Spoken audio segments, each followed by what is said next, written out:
చేయమంటున్నానంటే మాజీ ముఖ్యమంత్రి జగన్మోహన్ రెడ్డి గారి మీద శ్రీనివాస్ అనేటువంటి ఒక అబ్బాయి విశాఖ ఎయిర్పోర్ట్ లో చిన్న కత్తితో దాడి చేస్తే it took almost 5 years to get it. 5 సంవత్సరాలు పట్టింది బెయిల్ రావడానికి.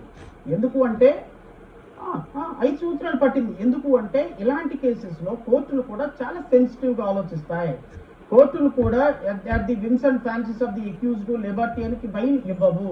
సో ఈ కేసులో ఏమైనా లీడ్ దొరికింది అంటే గవర్నమెంట్ కి ఖచ్చితంగా న్యాయ అనుభవంలో నేను చెప్తున్నాను 6 months నుంచి 1 year వరకు బెయిల్ వచ్చే అవకాశం లేదు.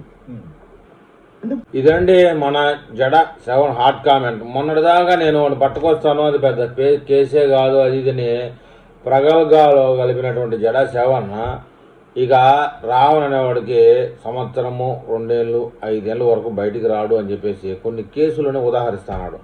అయితే మన జగన్మోహన్ రెడ్డి కర్మ ఏంటంటే పులివెందల పులిన్న వదిలిన బాణం, మొదటి బాణం షర్మిల ముందు గుచ్చుకుంటే ముందు పక్క గుండెల్లో, రెండవ బాణమైన మన జడ 7 గారు వెనక పక్క గుచ్చుకున్నదండి ముడ్డిలో.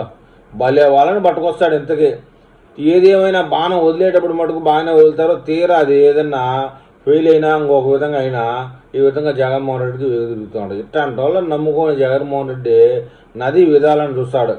ఈ నది ఇట్లా విధాలనుకున్న జగన్మోహన్ రెడ్డి చూసి రాష్ట్రంలో సైకోలు ఏదో పార్టీని గట్టెక్కించాలని చూస్తారు. ఇది అయ్యే పనేనంటారా?